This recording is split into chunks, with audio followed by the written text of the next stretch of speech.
अस्सलाम वालेकुम। Urdu IT academy की फोर्टीनेट NSE एसेंशियल्स के लेक्चर नंबर 2 में आपको वेलकम करते हैं।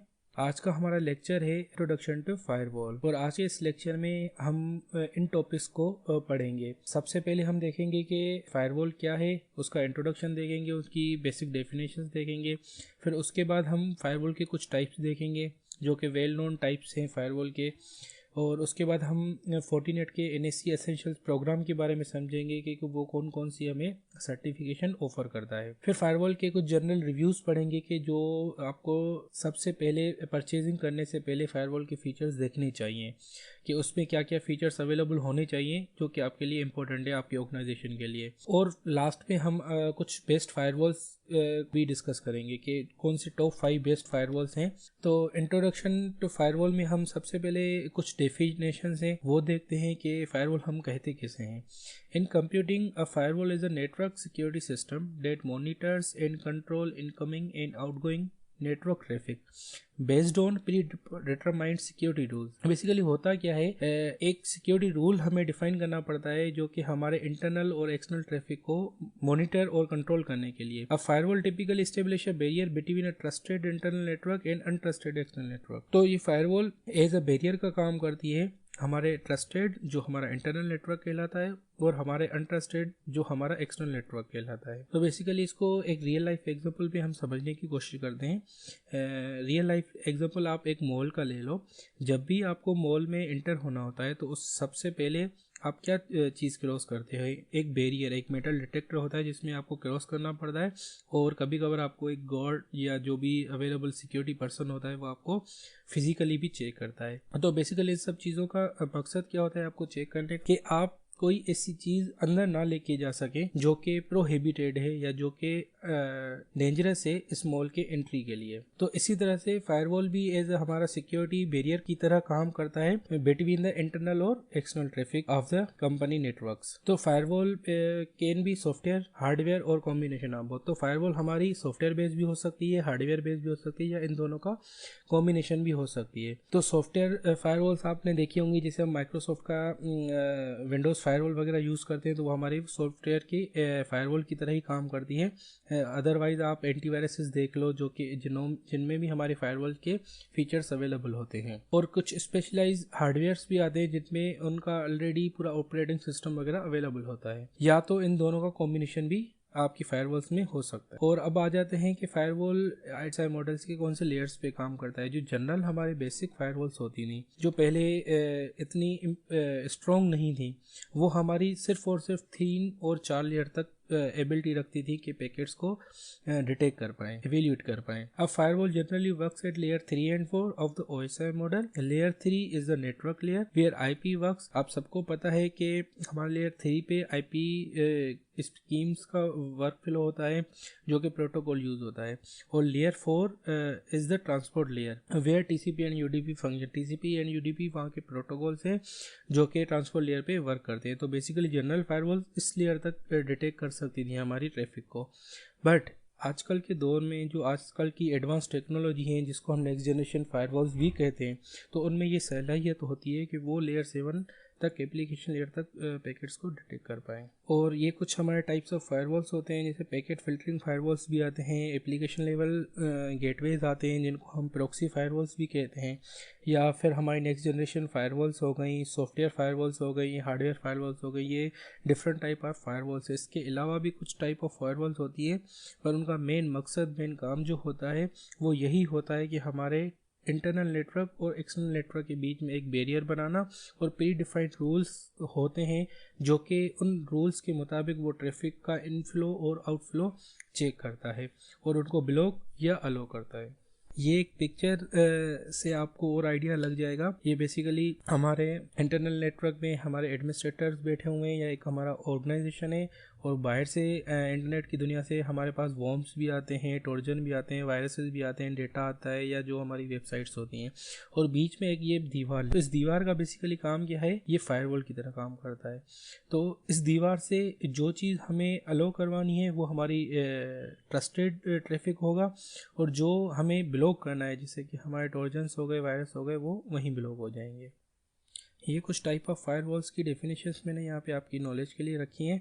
जैसे एक पैकेट फिल्टरिंग फायरवॉल किसे कहा जाता है? Packet filtering is a firewall technique use to control network access by monitoring outgoing and incoming packets and allowing them to pass और hold based on the source and destination internet protocols addresses and ports. तो basically हमारे जो basic routers होते हैं वो ये काम करते हैं, जिसको हम एक्सेस कंट्रोल लिस्ट लगा के भी एज ए यूज करते हैं। तो वो करते क्या है, जस्ट हमारे सोर्स आईपी और डेस्टिनेशन आईपी को देखते हुए हमारे ट्रैफिक को अलो एक्सेस या डिनाई कर सकते हैं। तो ये बेसिक टाइप ऑफ फायरवॉल जो यूज होता है वो पैकेट फिल्टरिंग फायरवॉल्स कहलाती हैं। फिर उसके बाद प्रॉक्सी फायरवॉल्स हो गई, जो कि एज ए गेटवे फायरवॉल भी यूज होती हैं। Proxy firewall is a network security system that protects network resources by filtering message at the application layer.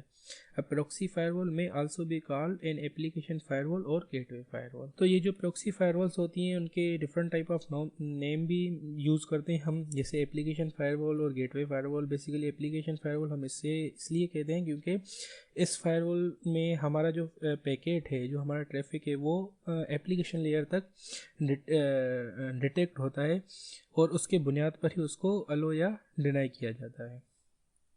और लास्ट में जो हमारी जो अभी की दौर में, जदीद दौर में जो अभी फायरवॉल्स का वर्कआउट हो रहा है, वो सबसे नेक्स्ट जनरेशन फायरवॉल्स जिनको कहा जाता है वो यूज़ हो रही हैं। और उसकी एक डेफिनेशन देख लेते हैं। A deep packet inspection firewall that moves behind port और protocol inspection and blocking to add application level inspection, intrusion prevention and bringing intelligence from outside the firewall. Basically हमने जैसे ऊपर वाली एक टाइप में देखा कि वो जस्ट हमारे सोर्स और डेस्टिनेशन बेसिस के ऊपर हमारे ट्रैफिक को ब्लॉक या अलो कर रही हैं। फिर उसके बाद हमने एक एप्लीकेशन लेवल फायरवॉल का भी टाइप देखा, जो कि एप्लीकेशन लेवल फायरवॉल के बुनियाद के ऊपर एप्लीकेशन लेयर के ऊपर ट्रैफिक को डिनाई या अलो कर रही हैं। पर आजकल की जो नेक्स्ट जनरेशन वो सब mixture of the previous type of firewalls हैं, जो कि हमारे डीप इंस्पेक्शन करती हैं पैकेट्स का, डिपेंड कि वो प्रोटोकॉल बेस हो या आईपी बेस हो। फिर उसके बाद उसमें special level of application level inspection भी वो करते हैं, जिसमें इंट्रूजन प्रिवेंशन हो गई या कुछ स्पेशल टाइप ऑफ स्पेशल तरह की इंस्पेक्शन भी करती हैं पैकेट्स की, जिसके बुनियाद के ऊपर वो डिसीजन लेती हैं कि ये पैकेट हमारे इंटरनल नेटवर्क के लिए कोई डेंजरस तो नहीं है। तो फोर्टिनेट जो हमें नेक्स्ट जनरेशन फायरवॉल दे रहा है उसमें ये सारे फीचर्स वो कवर करता है, जैसा कि आपका वीपीएन हो गए या एप्लीकेशन लेवल की कंट्रोलिंग हो गई, इंट्रूजन प्रिवेंशन की हो गई, या कोई एंटीवायरस उसमें चेक करता है कोई एंटीवायरस के अटैक्स तो नहीं है, कोई वॉर्म्स तो नहीं है। फिर उसके अलावा जो हमारे बेसिक पैकेट फिल्टरिंग होती है वो भी करता है, सैंड बॉक्सिंग भी करता है, हम सैंड बॉक्सिंग को आगे भी देखेंगे।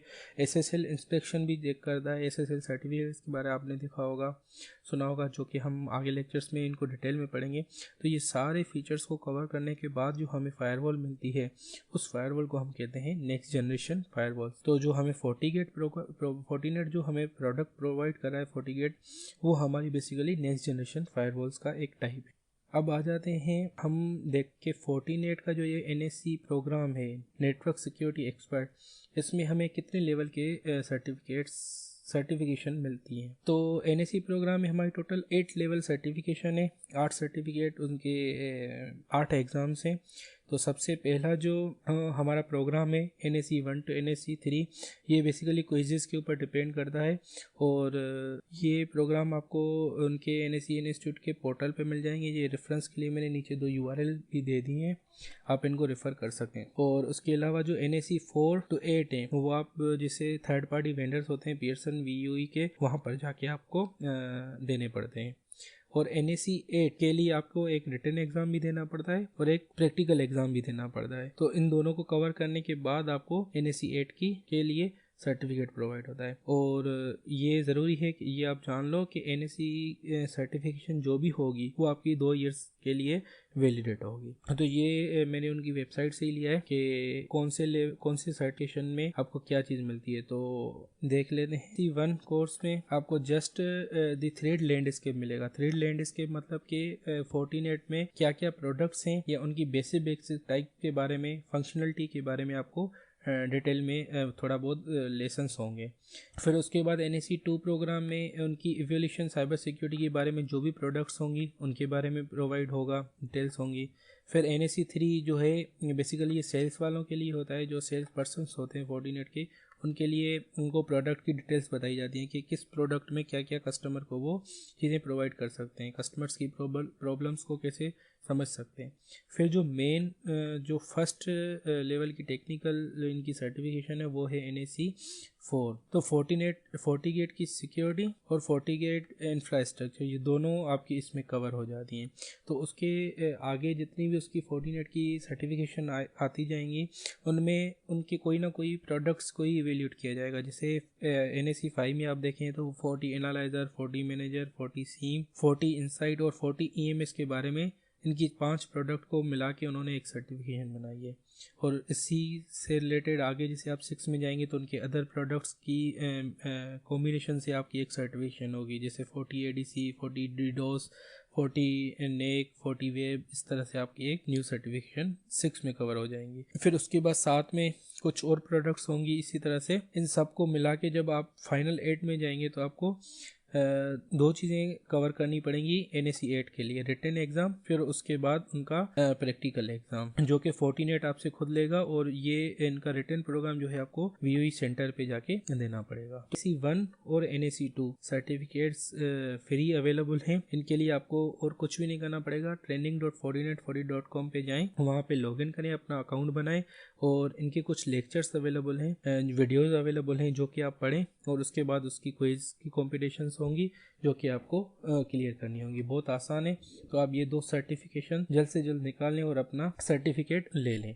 तो उसके आगे जो सर्टिफिकेट्स होंगे वो आपको ऐसे नहीं मिलेंगे, उनके लिए वही फीस स्ट्रक्चर होगा। तो वो आप इस वेबसाइट पे जाके मज़ीद डिटेल भी ले सकते हैं। अब आ जाते हैं कि फायरवॉल परचेज करने से पहले आपको क्या क्या फीचर्स उसमें देखने पड़ते हैं। तो आर्किटेक्चर ये डिपेंड कर रहा है कि आप फोर्टिनेट जो परचेज करने जा रहे हो उसके लिए कौन सा सॉफ्टवेयर फायरवॉल यूज़ कर रही है, उसको कैसे इंस्टॉल किया गया है, या उसके एग्जिस्टिंग कितने डेडिकेटेड अप्लाइंसेस हैं, ये सारी आर्किटेक्चर उस फायरवॉल का देखना पड़ता है।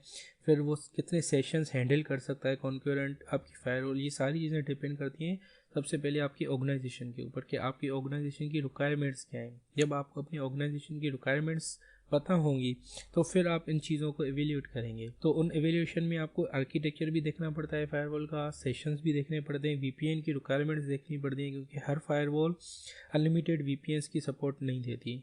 कुछ फायरवॉल 2 VPN सपोर्ट करती है, मैक्सिमम 3-4, तो वो डिपेंड कर रहा है। किसी फायरवॉल में आपकी IPsec होता है, किसी में PPTP होता है, किसी में SSL सपोर्ट होता है या नहीं होता। ये चीज़ें हमें देखनी पड़ती हैं before the purchasing of firewall. और इंटीग्रेशन से मुराद के अगर आपके एनवायरनमेंट में सिस्को चल रहा है, आपके एनवायरनमेंट में एक्सट्रीम स्विचेस वगैरह चल रहे हैं या अदर प्रोडक्ट्स चल रही हैं, सोनिक फायरवॉल चल रही है, तो इन सब की इंटीग्रेशन जो आपकी न्यू प्रोडक्ट आप परचेज करने जा रहे हो क्या पॉसिबल है या नहीं है, या आपको रिक्वायरमेंट है या नहीं है। ये तो हो गई integration with respect to network. पर कुछ चीज़ें होती हैं जो सिस्टम लेवल पे भी आपको उनकी इंटीग्रेशन करवानी होती है। जैसे आपका एक्सचेंज सर्वर चल रहा है तो वो एक्सचेंज सर्वर क्या इस फायरवॉल से कम्युनिकेट प्रॉपर्ली कर पाएगा, प्रोटोकॉल्स को फॉलो कर पाएगा, वो चीज़ें हमें रिक्वायरमेंट्स के मुताबिक। फिर फायरवॉल की मैनेजमेंट के क्या क्या फीचर्स अवेलेबल हैं, उसमें CLI मोड है या उसका GUI बेस भी है, तो ये सारी चीज़ें हमें देखनी पड़ती हैं। उसकी मैनेजमेंट सकते हैं SSH के थ्रू, टेलनेट के थ्रू, या उसका SNMP कौन सा फीचर चलता है,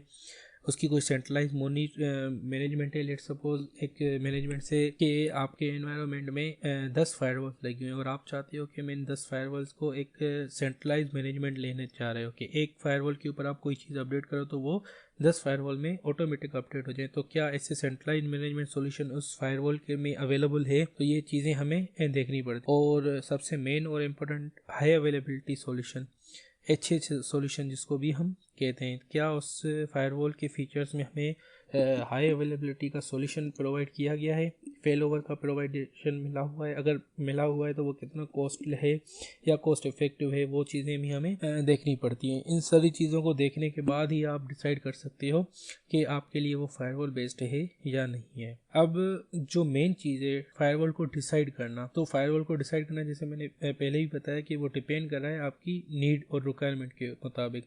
तो कोई भी फायरवॉल परफेक्ट नहीं होती। आप जो भी फायरवॉल लेंगे उसमें कोई ना कोई एक डिसएडवांटेज ज़रूर होगा जो कि आपके ऑर्गेनाइजेशन के मुताबिक नहीं होगा। तो ईच प्रोडक्ट की एक स्ट्रेंथ होती है और अपनी एक वीकनेसेस होती हैं। तो जब आप उनको एवेल्यूएट करेंगे अपनी नीड के मुताबिक तो आपको पता चलेगा कि इसमें कौन सा फीचर आपके लिए बहुत इंपॉर्टेंट है। तो इसीलिए फायरवॉल परचेज करने से पहले उनकी डेटा शीट्स को रिव्यू करना बहुत इंपॉर्टेंट होता है, तो जैसे आपको आगे चल के फ्यूचर रिक्वायरमेंट्स में कोई तकलीफ ना हो। Your own technical expertise is most important, जो मेन मैं मानता हूँ कि चीज़ है।